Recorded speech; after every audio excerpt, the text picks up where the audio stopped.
One of the great mountain chains of Europe, the Alps, stretch from the Gulf of Genoa to Vienna, rising between the plains of northern Italy and southern Germany. The town of Bad Tolz lies in an alpine valley near Germany's Swiss border. Here is the American Army's Flint Caserne, the home of the 10th Special Forces Group in Europe, until recently a secret military force.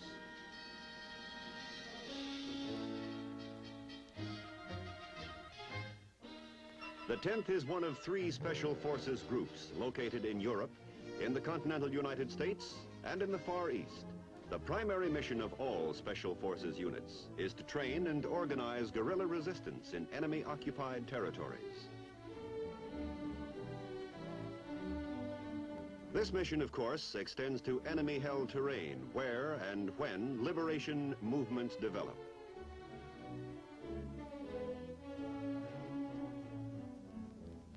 The role of the men of a Special Forces group is unique, and its members are uniquely trained and qualified to carry out their hazardous and adventurous assignments.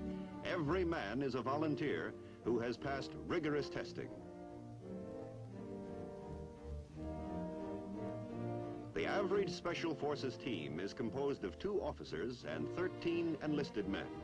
Every member of the team is first trained in a particular specialty: demolition expert, communication specialist, and the like.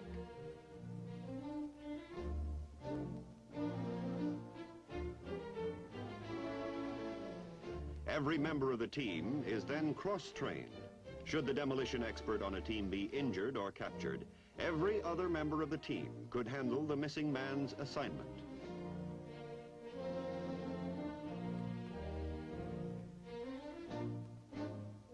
Actually, a Special Forces team member combines all the attributes of an instructor, a paratrooper, light and heavy weapons expert, and medical specialist. Operating behind enemy lines in hostile territory, communications play a vital part in the working life of a team. Communications must be maintained between the team and the partisan with whom they work, and between the team and its headquarters. Every team member is a trained radio or wireless operator. Because the job calls for rugged men with great physical endurance, calisthenics are not only an important part of the initial training period, but a day-to-day, year-round activity.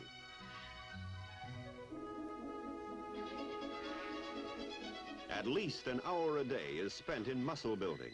Periodic physical fitness tests guarantee that the team members are always in top shape. In no other branch of any of the United States military services is the standard of physical fitness higher than in Special Forces.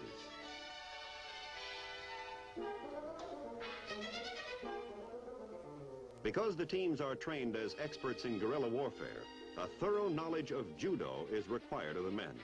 Among the groups at Bad Tolz, a man's hand is as deadly a weapon as a rifle or hand grenade. It takes a year to develop an adequately trained member of a Special Forces group. Language training is also included. Additional months are spent in achieving the razor sharpness required in all the skills essential to the general mission.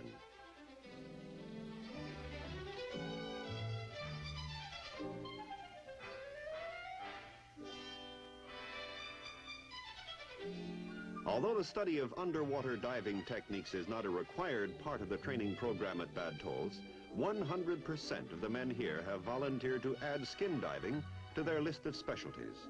Strong lungs are essential in mountain climbing, cross-country skiing, and any sort of airborne operation.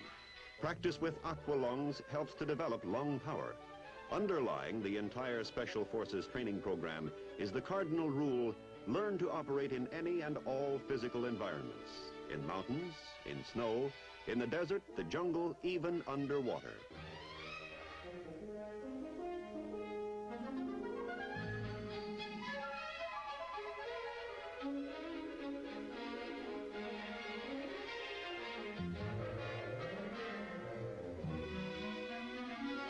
No opportunity is lost in putting the men under conditions of hardship and stress. Practice in switching aqualungs underwater helps to develop a sense of discipline under artificially severe conditions. It also makes for calm nerves in times of crisis.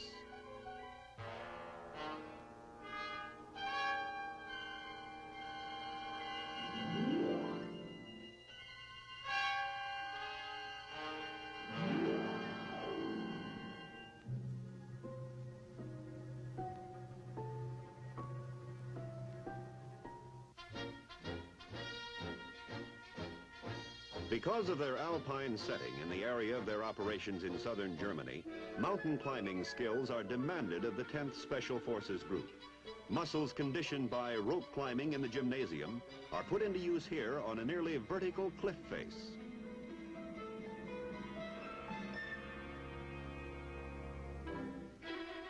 Team members must be as adept at descending mountains as they are at ascending.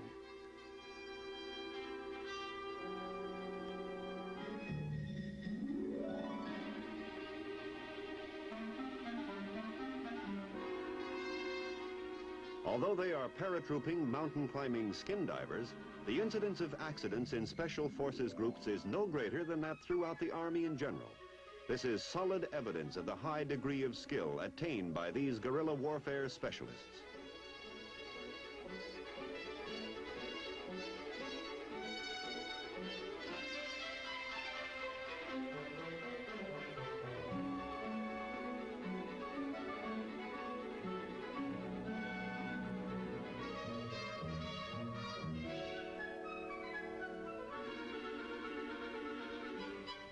It takes 2 months to train a novice in snow techniques.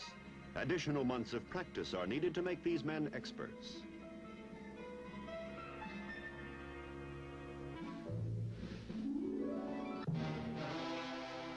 To develop endurance among the Special Forces teams, 20 or 30-mile cross-country hikes on snowshoes are routine. The ability to move fast through any kind of terrain is a prime requisite of the Special Forces soldier. In future operations, his life may well depend on such versatility.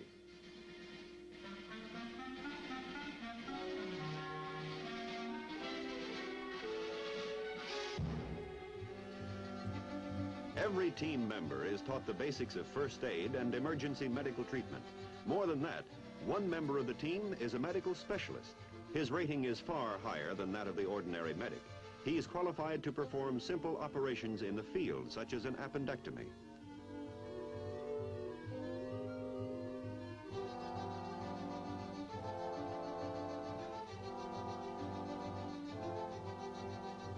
The knowledge that his team possesses a field doctor is reassuring to the Special Forces soldier. So far as possible, each team is prepared to be completely self-sufficient while operating in enemy territory.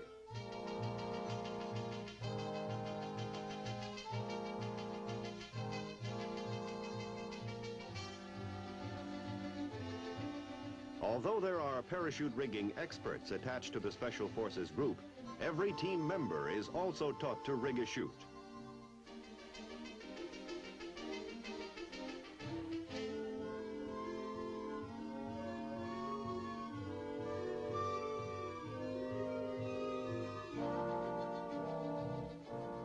Should his unit be sent away from home base, each individual will be fully qualified to repack his own parachute.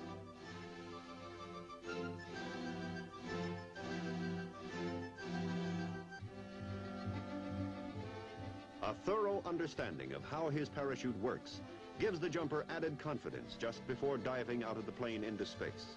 Each man will be equipped with 2 chutes, the emergency chute and the larger backpack T-10. This is an improved model of the parachute worn by airborne troops in World War II.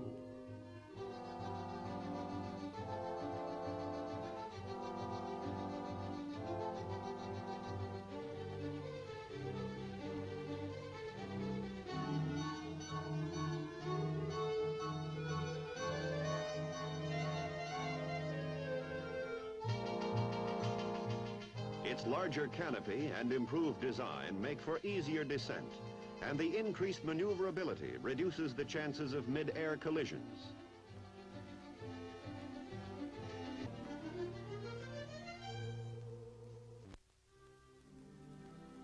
During field training missions, the many and varied skills of the Special Forces teams are put to test. A typical mission involves 3 different groups from Bad Tolls, the attack unit being briefed here, another group who will play the role of partisans, and a 3rd unit, which will act as an aggressor force. At this joint briefing, the drop zone is described and important landmarks pinpointed.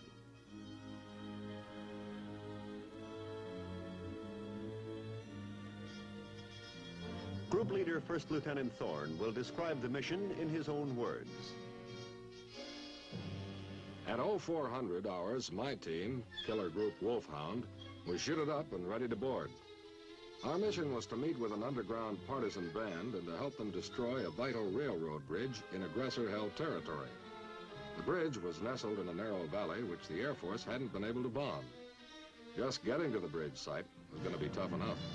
To really make things interesting, we'd been ordered to accomplish our mission within a limited time period.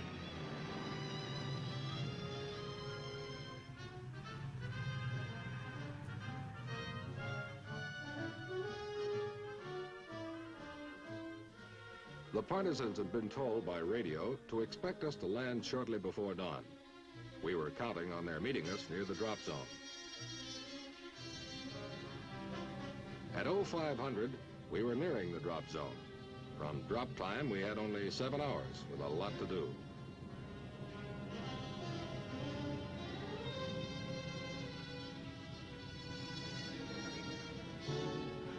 We hit the drop zone on time. So far, so good.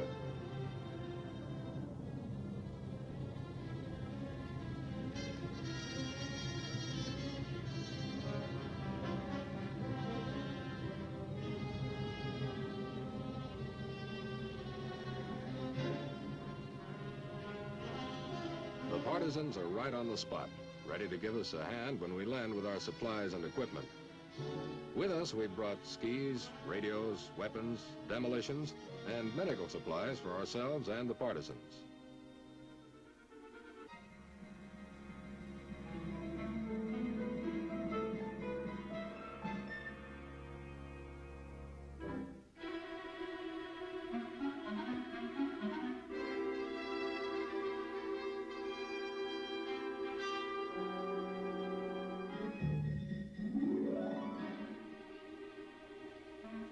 Because the enemy forces no partisans are operating in this area, we can't waste time out in the open. The mountains will give us the cover and concealment we need. By ski, we head for our first destination, partisan headquarters, a few kilometers up the mountainside.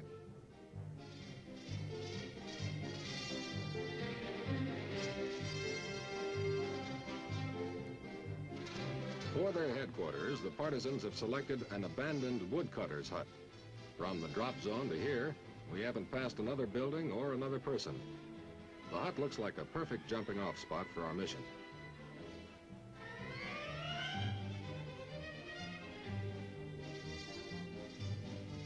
The partisan leader in the beret goes under the cover name of Eric.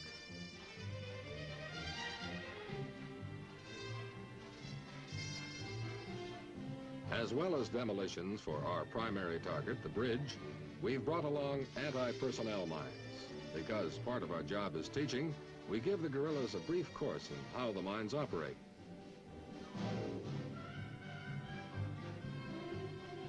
All but 2 of Killer Group Wolfhound will be heading for a highway near the bridge. They'll plant the mines there as a diversion, while 2 of us with the partisans hit the key target.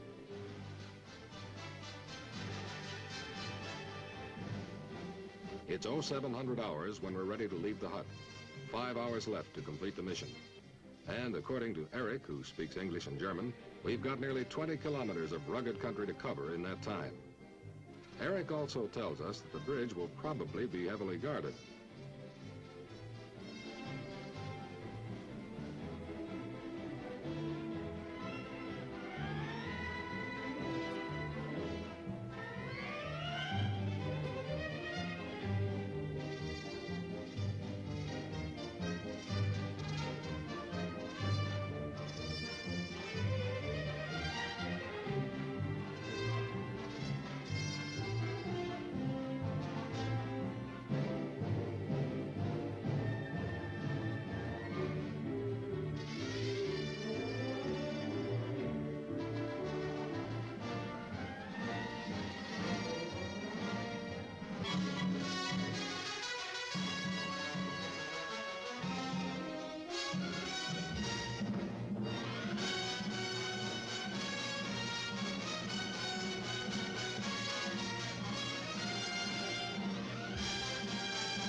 When we're within a few hundred meters of the bridge, we place our skis facing the way we've come. Once we hit, we want to get out of there fast.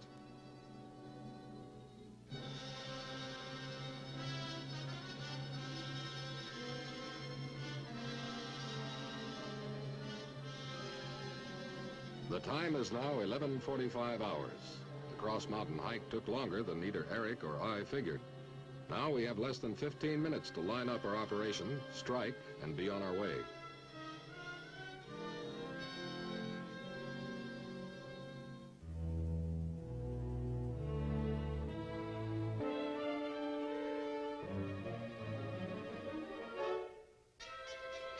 Here it is, the bridge on the River Ammer, a rail link over which the aggressor forces have been moving the bulk of their men and supplies into this part of Bavaria.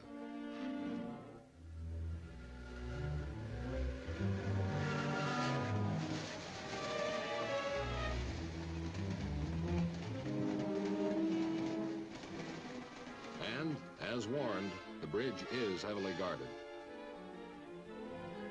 After discussing the bridge structure and demolition capabilities with me, Eric, the partisan leader, outlines the plan of attack to his men. They'll split into two groups, one for the guards, the other to ready the M3 explosive charges and wiring.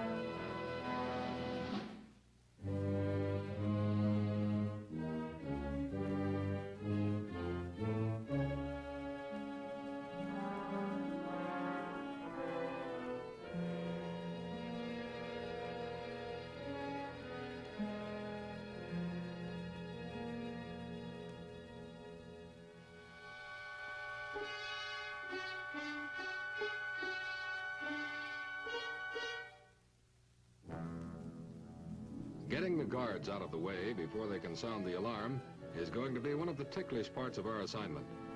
If the rest of my team and the other partisans have done their job, a large part of the aggressor's forces will be off on a wild goose chase. But those aggressors remaining at the command post are still too close for comfort, just up the hill beyond the bridge. We can't make a sound until we actually blow the bridge.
Time's running short. If we're going to meet the timetable laid down by the command at Bad Tolz, less than 8 minutes.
large explosion has alerted the aggressors of our activity.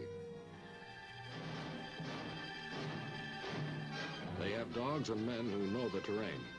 Should they overtake us, our mission will only be partly successful. We've got to move fast and keep distance between them and us.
We can't slow down. This is when our endurance and training must pay off. Eric can still see aggressor patrols in close pursuit.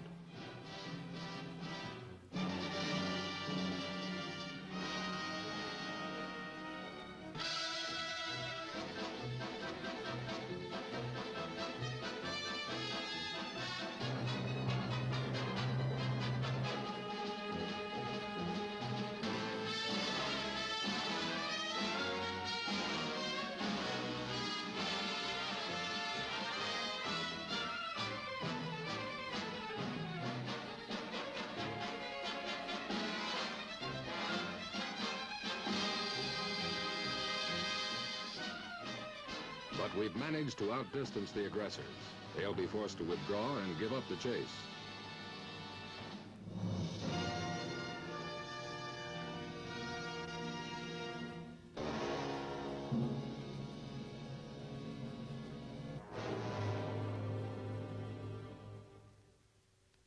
And so, mission accomplished successfully. The team has a right to feel proud, but that doesn't mean they'll be resting on their laurels.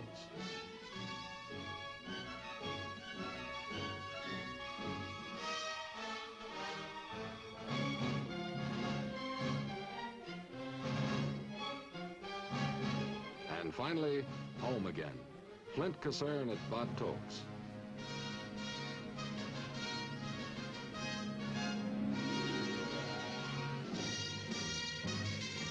Tomorrow they'll be out for more training, climbing mountains or making practice jumps. It's a rugged, exciting job, and no soldier with 10th Special Forces would have it any other way.